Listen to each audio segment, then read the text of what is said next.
Mohan, you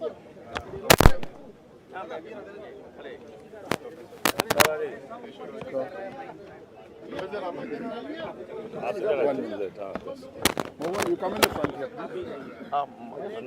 Sanjay भाई, हाँ मैं हूँ। अरे संजय राउत जी कहाँ हो? Where is Sanjay Singh? Gupta ji हैं। Where is Sanjay Singh? You come this side. There is there.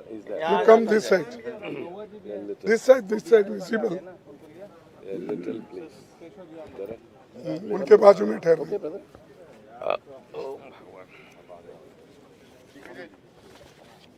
All ready? Ready, sir. I'll start. I'll anchor. Just one second, sir. Today we have a press conference of all the India partnership parties. All. Our leader of the opposition from Rajya Sabha is here. BRS also. Yes, one. We have India Bloc. Along with the India Bloc, we are very happy to welcome today our friends in Rajya Sabha, Mr. Keshav Rao of the BRS. Our leader of the opposition is here. Thank you to the media, Kharge ji. We thank you to the media for giving him multiple microphones to speak, because in Rajya Sabha his mic was switched off again today. Let me quickly introduce you to everybody. Just 1 minute. We have Siva here from DMK, Mr. Hegde from JDU. Starting from that side, we have Sanjay Raut of Shiv Sena. Mr. Venugopal is there. Manoj Jha from RJD. Sanjay Singh from Aam Aadmi Party. As I said, as part of the India Plus, BRS Keshav Rao ji is very senior. Professor Ram Gopal Yadav from Samajwadi Party. Mohua Maji from Jharkhand Mukti Morcha. Comrade Imran from CPIM, Ilamaram. We have senior leaders like Mr. KC Venugopal, Mr. Chidambaram. Everybody is here. And Mr. Hegde from the Janata Dal United. And Nasir is here. Everybody is here. Over to Mr. Kharge. आप सभी को मेरा नमस्कार. आज हम press conference इसलिए कर रहे हैं कि राज्यसभा में सरकार हमको बोलने नहीं दे रही. रूल 267 के तहत हम लगातार 11 दिन से ये मणिपुर का विषय उठा रहे हैं. और मणिपुर ये सब्जेक्ट या किसी छोटी मोटी घटना नहीं है. ये तो देश का बहुत बड़ा एक घटना है. और खास करके हम ये चाहते थे कि प्रधानमंत्री जी सदन में आए, अपने विचार रखे, क्योंकि सिर्फ होम मिनिस्टर का सवाल नहीं है. और जो चीज़ें प्रधानमंत्री के अधीन होते हैं, जो सूचनाएं उनको मिलती है, वो सारी सूचना होम मिनिस्टर को नहीं मिल सकता. उसमें लिमिटेशन है. लेकिन यहाँ पर सदन में प्रधानमंत्री आकर बात करने के लिए तैयार नहीं है. वो इलेक्शन प्रचार में है. राजस्थान जा रहे हैं, मध्य प्रदेश जा रहे हैं, छत्तीसगढ़ जा रहे हैं और आज पूना में है. और ऐसी कौन सी बड़ी वहाँ पर इवेंट है कि पार्लियामेंट छोड़कर वहाँ पर जाते हैं और अपोजिशन पार्टी के खिलाफ भी बात करते हैं. कहीं भी जाने दो, अपोजिशन पार्टी को टोकते हैं. और जो व्यक्ति, जो प्रधानमंत्री सदन में रहकर जवाब देने के बजाय ये बाहर जवाब देते हैं, बाहर हमको टीका टिप्पणी करते हैं. अरे भाई, आप सदन में आओ, अपनी बात रखो, हम भी उसको उत्तर देंगे, हम जवाब देंगे. we'll answer to all your questions. But he is going outside and telling. just he is taking advantage all these things to make election propaganda. Election speeches he is making, he is doing, but he is not ready to do one small statement in the house on Manipur issue, where more than 200 people have died, 5,000 people are injured, nearly 60,000 people are vacated their houses, more than many houses destroyed, सब कुछ वहाँ पर हुआ है। ये होते हुए भी वहाँ पर ये मोदी जी आकर बात करना नहीं चाहते और हमको बार बार ये कहते हैं सरकार के ओर से भी शायद मैं आज चेयरमैन साहब से हम विनती किए भाई 267 और 176 में बहुत फर्क है, अंतर है। 176 में 2-2.5 घंटे की चर्चा हो सकती है, लेकिन 267 में लंबी चर्चा हो सकती है, हर एक पार्टी के लोग बात कर सकते हैं और 2.5 घंटे अगर पार्लियामेंट में आप समय तय किए तो एक एक पार्टी जो मेजर पार्टी है उसको 15 मिनट मिलेगा, बाकी के लोगों को 10 मिनट मिलेगा और जो छोटी पार्टियां हैं 1-1 या 2 मिनट मिलेगी। आप बताइए इतनी बड़ी घटना, इतने लोग, एक तरफ स्त्रियों का नंगा परेड हो रहा है, मार रहे हैं, दुकान जल रहे हैं, मोटर कार घर जल रहे हैं, ये सब कौन करा रहा है? और वो कहते हैं कि अपने होम मिनिस्टर 3 दिन वहाँ थे। अरे भाई 3 दिन वहाँ अगर थे मणिपुर में, फिर ये समस्या को सुलझाया क्यों नहीं? अभी बढ़ रहा है क्यों?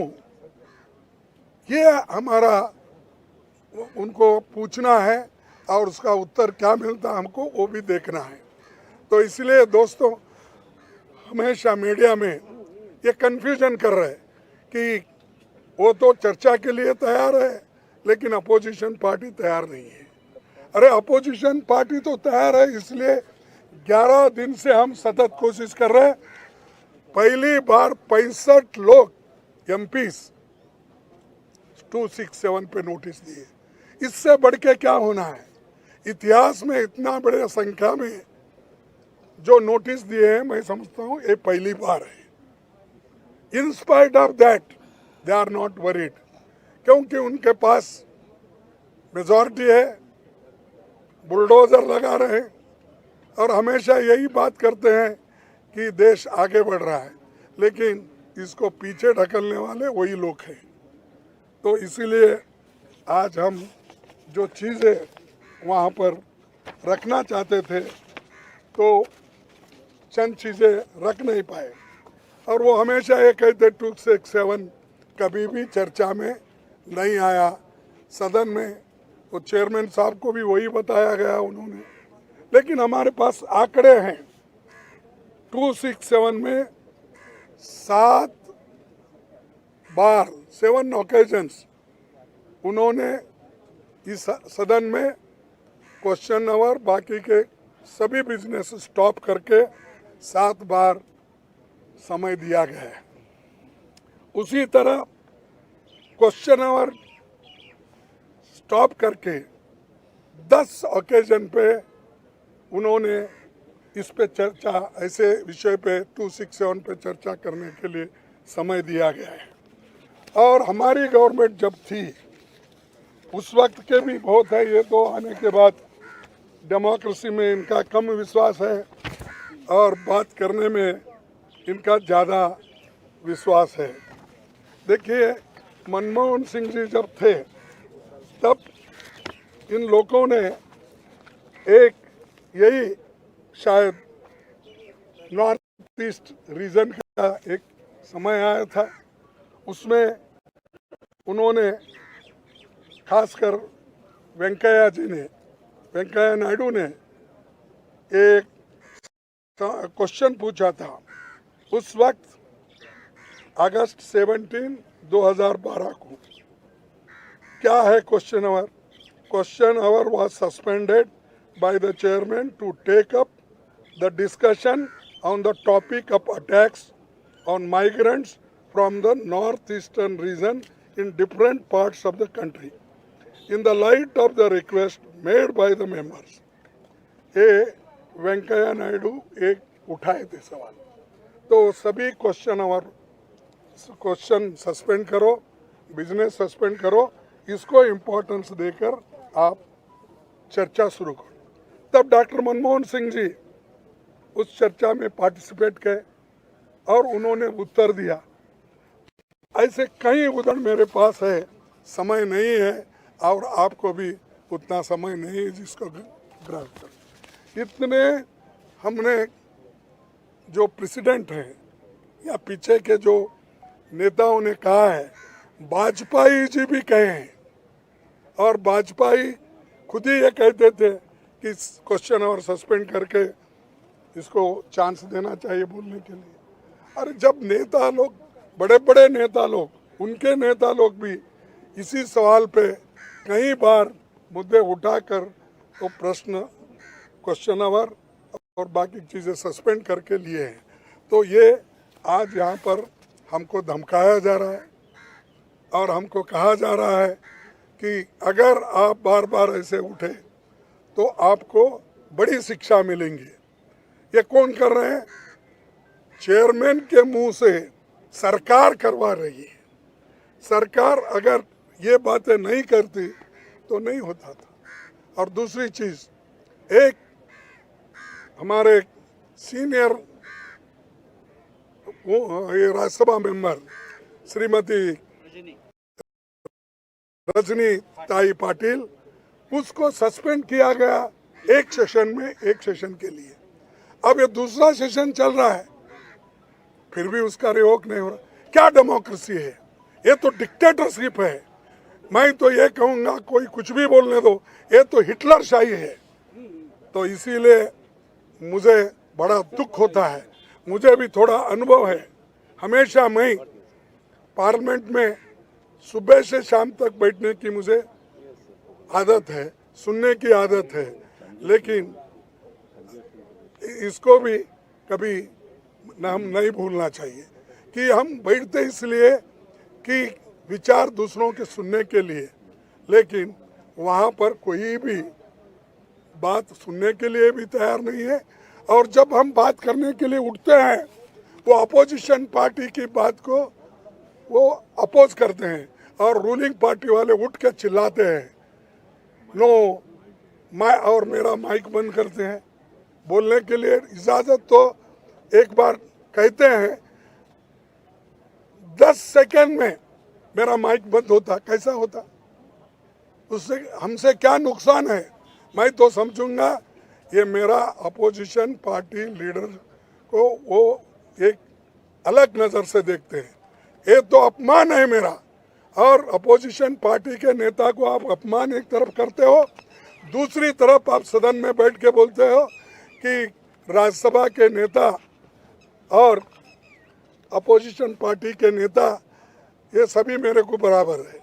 और ये भी कहते हो प्रधानमंत्री और पूर्व प्रधानमंत्री, ये सभी लोग मेरे लिए उनको हमने प्राथमिकता देते हैं। तो कहाँ प्राथमिकता है? सही क्वेश्चन पूछे तो भी वो लोग देते नहीं। अब हाल ही में रूल्स के मुताबिक ही संजय सिंह ने सवाल उठाया था, तो वो सिर्फ वेल के अंदर आकर वो पूछ रहे थे, उनको भी सस्पेंड किया गया। तो ऐसी चीज़ें आज सरकार कर रही है और इसका मुकाबला हम करते रहेंगे। इंडिया पार्टी डरने वाली नहीं है, डर के भाग जाने के लिए इंडिया पार्टी नहीं बनी।